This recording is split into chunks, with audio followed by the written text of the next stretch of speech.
What DSOER is, it's Developmental Services Ontario, Eastern Region. And we are the application entity by which you need to go through to have access to subsidized services from the Ministry of Community and Social Services. Okay. You're probably already familiar, you've heard DSOER, but we are not a service delivery entity, we are an application entity. Okay. Once you have completed the application process with us, and I'll go through the steps, you are referred to the services. And Sarah is one of the services that we refer to, which is the passport funding for march plans. And she'll explain to you in more details how it works. Okay? So today, I'm going to present you and I want to reassure you that at any time you can give us a shout, call, speak to the intake person and ask questions, or even grab my card and give me a shout. And I'll be happy to answer any of your questions, for example, where the application status is. Okay? So when we are, the reason DSO exists is because the ministry in 2008 started looking at services for adults with developmental disabilities, and they realized there was some kind of imbalances. They saw that some regions had a ton of services, and then they saw a large amount of regions had none.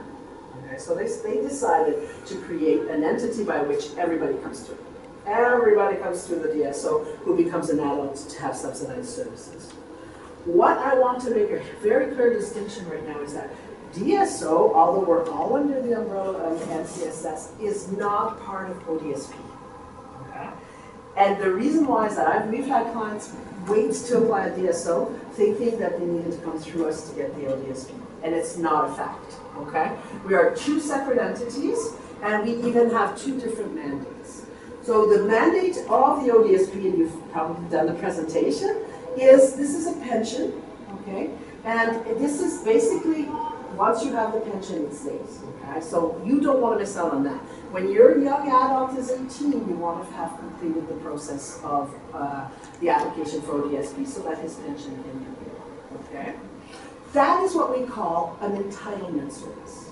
It's very different than the DSOER developmental services that we refer to. The reason being is that we are an elective service. Where does that come from? Those big definitions come from? They come from a legislation that was built when our government was created. Which means that the subsidized services are based on, your access to them is based on availability.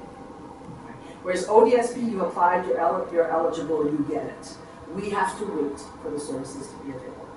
So this means that there's a shortage of services simply because it's elective. Once somebody has a service, they stay here.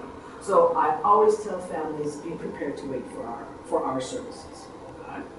So what I'm going to do is I'm going to break down the steps and ask your questions as we go, okay? So don't be shy. The first thing you're going to do is that you can start your application process for DSO as soon as your young adult turns 16.1. Right? The reason is that we can complete the intake process between 16 and 18. But what your young adult only becomes our client when he turns 18.1, right? Basically what happens is when he's considered an adult, he's now in the ministry. The reason for that is that for children, it's a complete separate ministry. So we have MCYS, which is for the youth, and then we have MCSS, which is mine, my ministry for adults, okay? So you are, in essence, finishing your relationship with one ministry and you're starting a new one. Hence the application process. You're starting anew, okay? So for intake, you can call, you can email. We have a DSO website that you can fill out an application, sign the consent, and email back to us. It is actually probably quite easy, and we have somebody there to support you. Okay? So we have intake workers. On the pamphlet, you'll see the 1-855 number. You simply call and you say, I want to register my son or daughter. Or your adults, your young adults can call themselves and say they want to register for DSO services. Okay? If you are calling for your young adult, or if a professional is helping you out, because we have families that benefit from that support, the one question our intake worker will ask is if you have verbal consent to share any information about your young adult, because We are extremely serious about respecting our clients' confidentiality. So if you are going to call, please secure verbal consent, even if you are mom and dad, just so that we are respecting that our client is your young adult, okay? So you will call or you will email, and we will walk through the steps. The intake process is not very heavy. We'll ask age, we'll ask address, contact who's primary caregivers. It's a basic kind of collection information. It's a first step. So once that is completed, our intake worker will send you a letter. Okay? And in this letter, this is where things get a little bit more complicated. This is where some homework is going to need to be done on your end. Is to confirm the eligibility of your young adult to our services will require proofs. We call them proofs as a small term. We will require you and your young adult to provide proof of residency of the province of Ontario and proof of age, right? That he's 18 and over. Even if he can apply at 50, we have adults, past the age that can apply, but he has to be over 18. Now that proof is really easy to secure. All you have to do is photocopy your OHIP card. And on there, first of all, you only have an OHIP card if you are a resident of Ontario, and the birth date is on there. So you check off your first two proofs. The second one, or introduced you quasi. This is Sarah. So basically, the third one is a little bit more, maybe a little bit more homework, is we ask you to produce a psychological assessment so that we can determine his eligibility to our services. The ministry has pretty much given very strict standards for us to evaluate.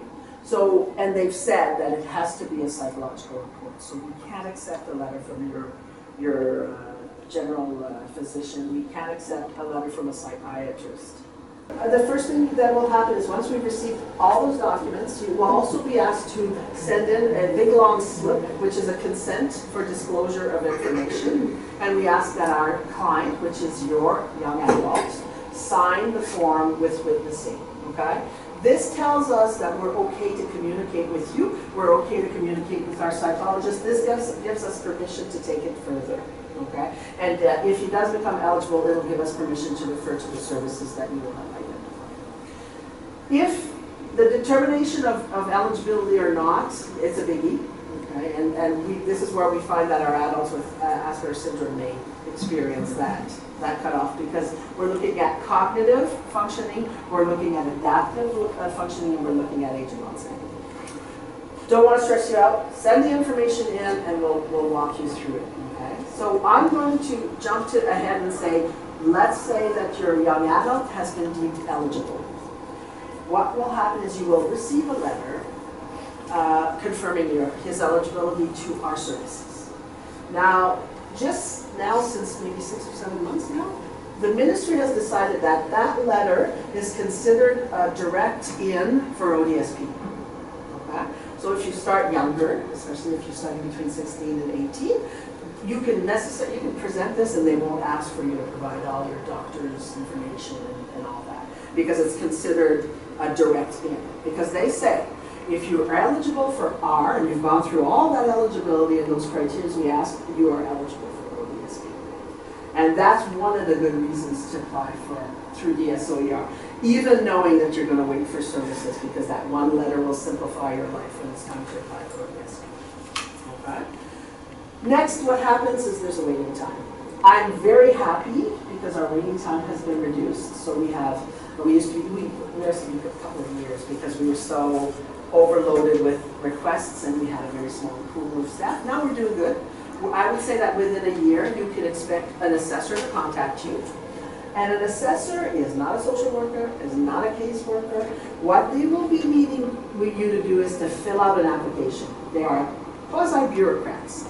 If you talk about a service in the community, they know of one and they can help you find, but their relationship with you is helping you fill out the application so that you can eventually access the services. The ministry has mandated that you meet an assessor and that you complete the 2 applications. It's not 1 hour, it's up to 3 hours for each. So it's a 6-hour application process. But that is the mandate. So your assessor will book 2 appointments with you, and your young adult, because he's our client, let's remember, and they will complete those 2 applications. The first application is called the Application for Developmental Services, which basically is going to cover all of the information about the services you'll receive right now, all of the information about your young adult, the likes, dislikes, and so on. And basically it's also going to identify, this is where you're talking about the services you'd like to receive. Okay? 3 hours, I do them, 3 hours. If you know, it's our job as assessors to not make this an uncomfortable relationship. So you'll see our assessors will help you fill it out, we'll ask the right questions. And their role is also to represent you to the system, your young adult to the system. So you want them to take their time.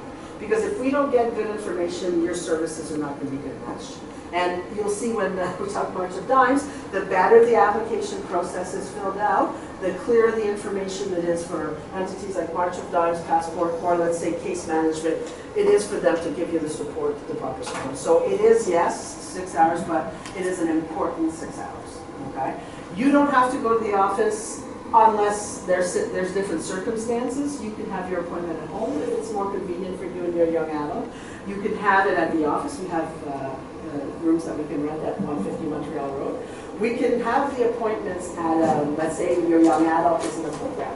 And it's so much easier to go to the program, and there's people there that we want to hear from for this application, because we ask for you to bring anybody that has a role in your adult's life to come to the table, because all those perspectives are only going to improve the application process, which will inform the ministry and make sure that the services are a good match.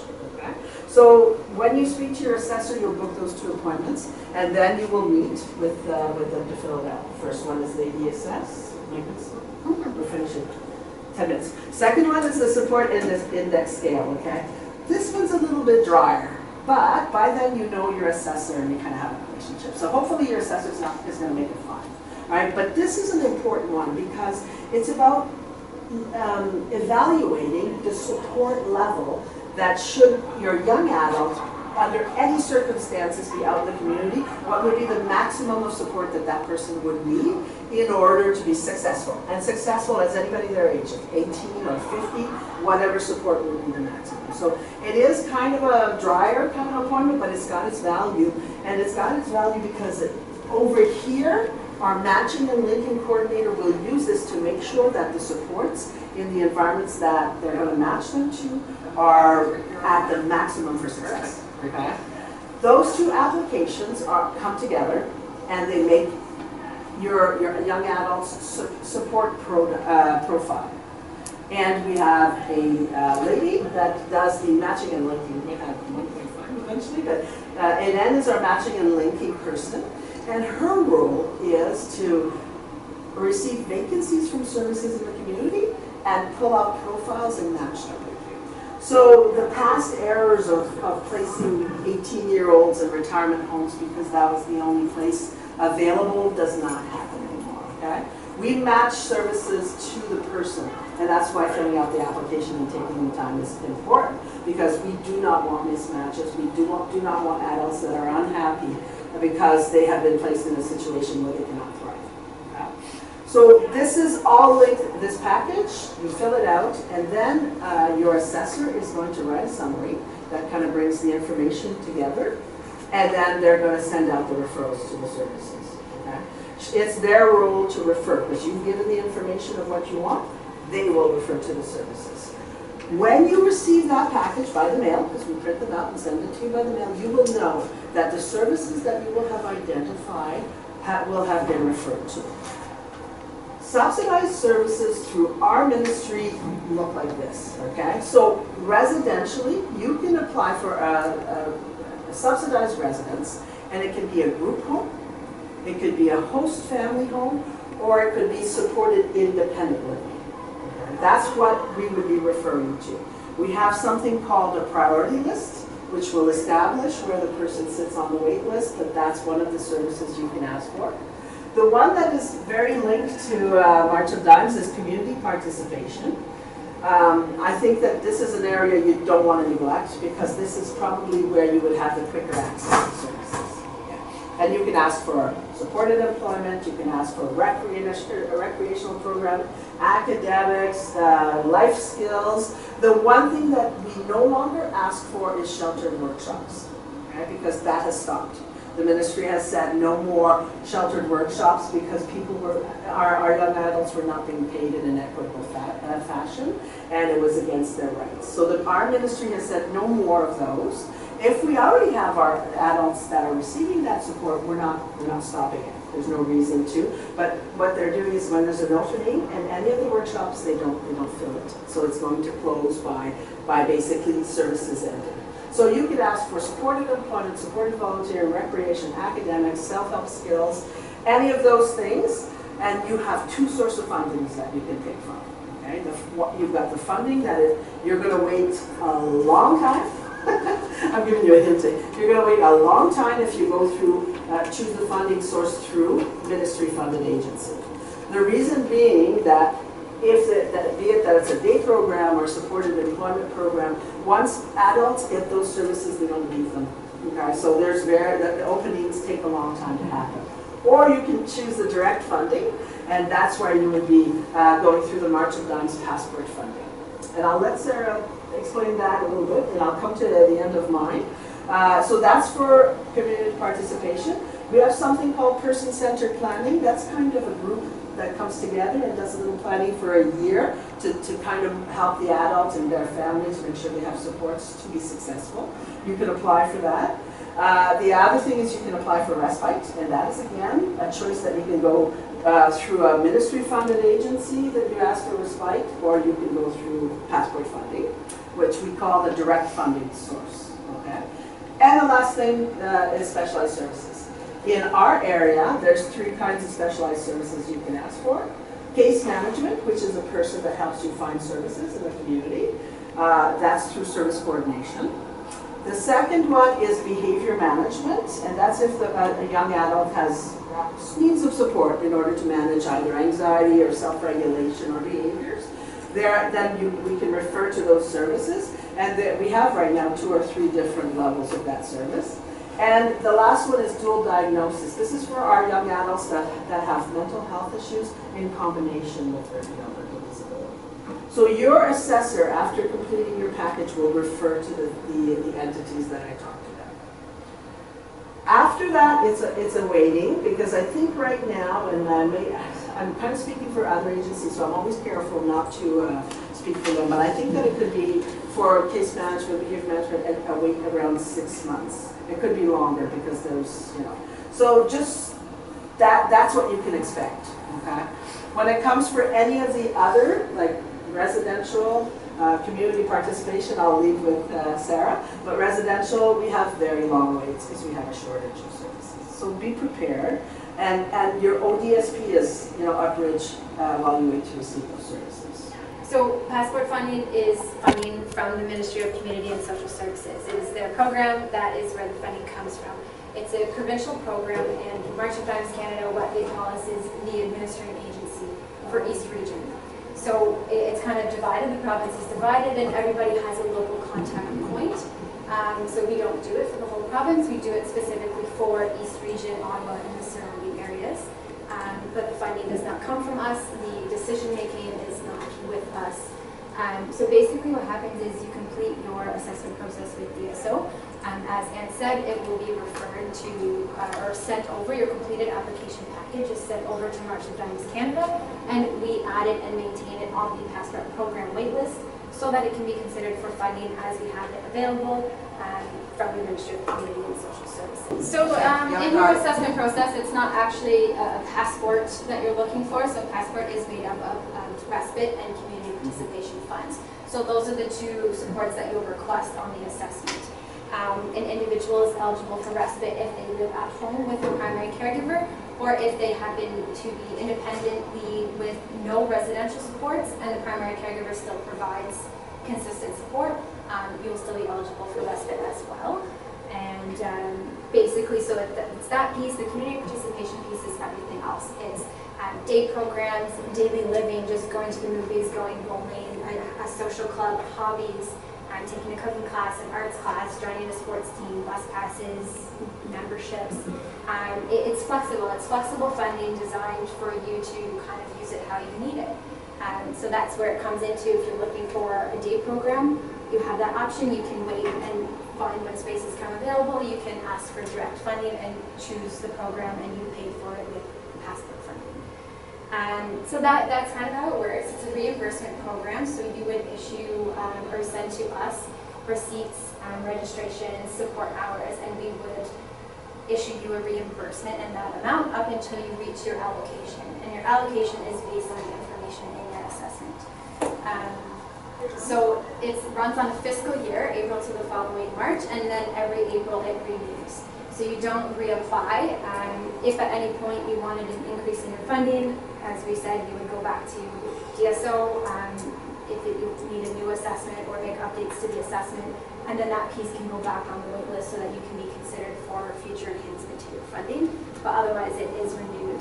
Your main stop is still DSO. You need to go there, you need to do that assessment, you need to apply for the services. ODSP is its own thing. It's a separate thing, including passport funding. It's not income, you don't claim it, it doesn't affect your ODSP, you don't claim it, that's for yourselves and your son or daughter.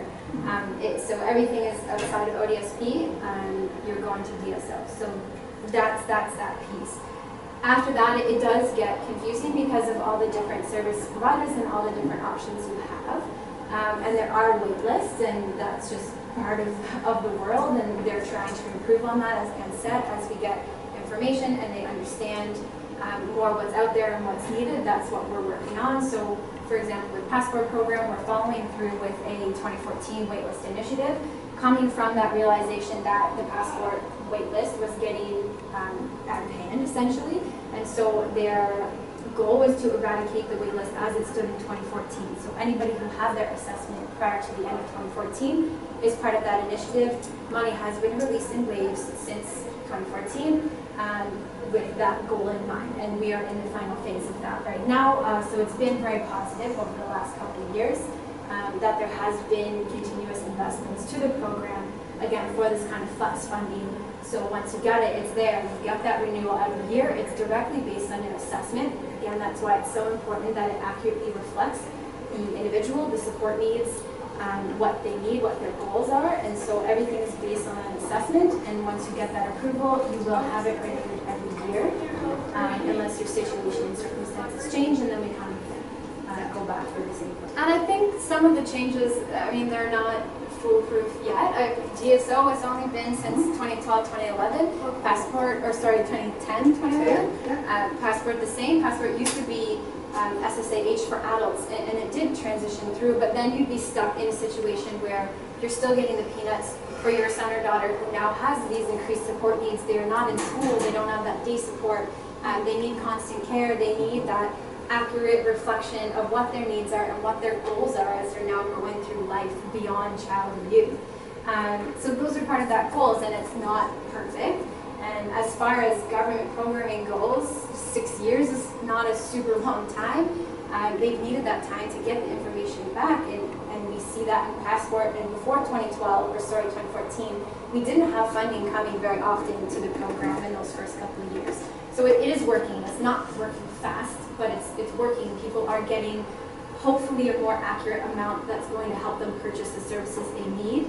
Hopefully we're slowly working to cut waitlist time, so it's not a good thing. Right now, as we are finishing our 2014 waitlist initiative, sometimes we're pulling an assessment that was done in 2011 and 2012, and that's not acceptable, and that's why that initiative was created. So as we finish this final phase, hopefully the latest waitlist on, or like latest date on our waitlist is going to be 2015.